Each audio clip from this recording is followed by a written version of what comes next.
part 2 of our origin story. If you haven't realized by now, I ramble. That's how we got to here, but now you need to hear about our service dog program and how that grew. We were offering the group classes, the private training, and the board and train. Sometimes people would come to us with service dogs because my first dog, the Siberian Husky Boo, was a service dog. That was the dysautonomia origin story. She was my service dog. She'd come with me everywhere. People would see us and they would ask about her. And so I became the face for service dogs in the area. And when people found out I was a trainer also, they would come to me to help train their dog, their service dog. Some would come and do privates, some would do groups, some would do board and trains, and some would do a little bit of all three, but it wasn't enough. It wasn't enough to fully train up their dog as their service dog, because it's going to take you about 2 years to fully train up, not a 4-week group class. So we put together some training programs. It's unlimited groups, unlimited privates for the life of your dog, and so long for a board and train. I would tell people whenever they would sign up, you get unlimited privates. You get unlimited groups. The only thing that's limited is this board and train. So let's work together as much as we can before your dog comes in for board and train. And your dog had to be so older.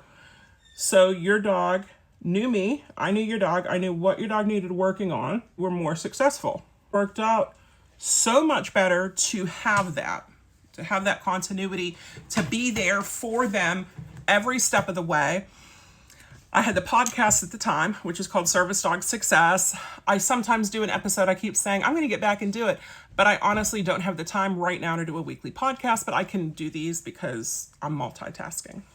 People would come to us with their dogs. Sometimes it's going to be perfect. The dog was a great match, a great fit for them, had the great temperament, had good health, was going to be perfect, and sometimes it wasn't. Sometimes the dog was not suitable to be a service dog, and the owners wanted her to be a service dog anyway. And it doesn't work like that. You can't force this from a dog. The dog has to have that innate desire to do it and that innate drive and want to do it. And sometimes they didn't. And people would hear me say that golden retrievers, in my opinion, make the best service dogs. So they would go out and get a golden retriever, but they'd get it from a breeder who wasn't doing health testing, wasn't breeding for health and temperament. And the dogs, we had a couple of them who came in aggressive. Golden retrievers ought not be aggressive. What can we do about that? We have 2 options. One option is we reach out to breeders, we connect with breeders, and we work with them to do what we want done for these dogs to be good service dogs. The other option was to breed ourselves and do it how we want it done. And that's what we ended up doing. We had Gypsy. We got full registration on her. She was my golden retriever. She's an amazing service dog, and she still is. She is no longer my service dog. She is with somebody else right now. When we did her health testing prelims, she came back as fair. 4 months later, when we did her finals, she came back as mild dysplasia. We didn't want to breed her. We couldn't breed her. Spoke with multiple vets. And I was told this is what she can do, and this is what she shouldn't do. We decided not to breed her, and I talked to other breeders who were like, why didn't you breed her? You still could have bred her. Like, no, we're not doing that. But I didn't know what to do. We have our online course for service dog training, and a year beforehand, with our online course, I had a golden retriever breeder who had reached out to me and signed up for the classes. So I reached out to her and I said, hey, here's what's going on. We want to start up a breeding program for service dogs, but Gypsy failed her hips. We're not breeding her. She's spayed. I don't know what to do. How do I make sure I get a girl who's gonna be able to pass? Karma, luck, the universe. We'll go with the universe would have it. She bred golden retrievers and had run into an issue.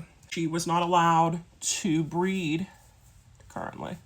So she had to move. And it was going to take her at least a year or more to set up for that. So she donated our first breeding girls, Lucy and Ginger, she donated to us. We had to pay to finish off their health testing. We had to pay to transport them over here. And Hope was a baby organization at the time because we knew we needed a 501c3. We were at the time Dream Dogs. Oh my gosh, I'm making a mess.